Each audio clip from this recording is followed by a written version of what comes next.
In this particular lesson, we're going to talk about critical points in more depth now.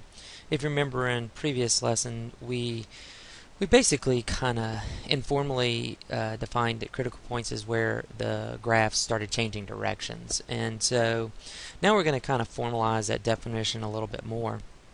And you can see here some visual examples of different critical points, and we can tell from definition that those points are actually on the graph when a line is drawn tangent to the curve is either horizontal or vertical. Now we can have a visual representation of that down here below, and you can see in the first two where we go from increasing to decreasing or decreasing to increasing. If we draw a little dotted horizontal line that's tangent to the curve,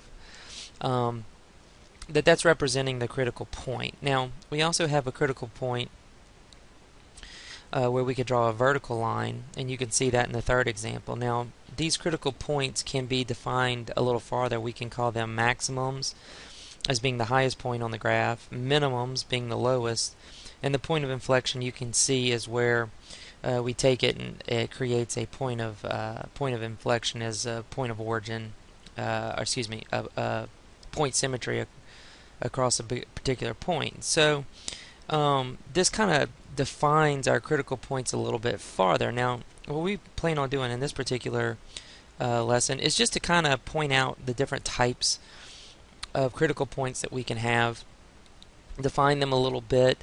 I'm going to ask you to read through the notes a little bit more carefully and commit these things to memory. I'm just going to point out a few nuances about the individual points that we're dealing with. So first and foremost, we could be talking about minimums and maximums, and these minimum and maximums can actually be considered extremes or not extremes. And so if we're talking about extremes, or what we call in mathematics extremum, to get technical about it, you can have an absolute max or an absolute minimum value, meaning it is the absolute highest point on the graph.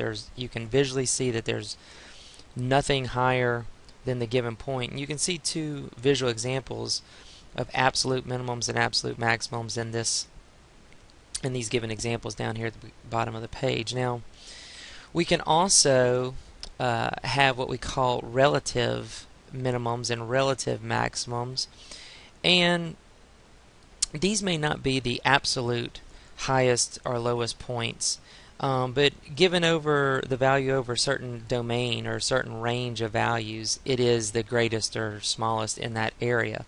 And so sometimes we call these local minimums and maximums, and sometimes the absolute minimums and maximums can be called relative as well, depending on what area of the graph you're looking at. And so we definitely want to kind of commit these to memory and just understand that different textbooks and different publishers will define these or refer to these a little bit differently, but they all pretty much mean the same thing. So take some time to go through these notes, read about the relative minimum maximum, the absolute minimum maximum, identifying points of inflection. Probably wouldn't hurt also to have just a short little Google search and visually see the representation of some of these and the differences and the little nuances from book to book.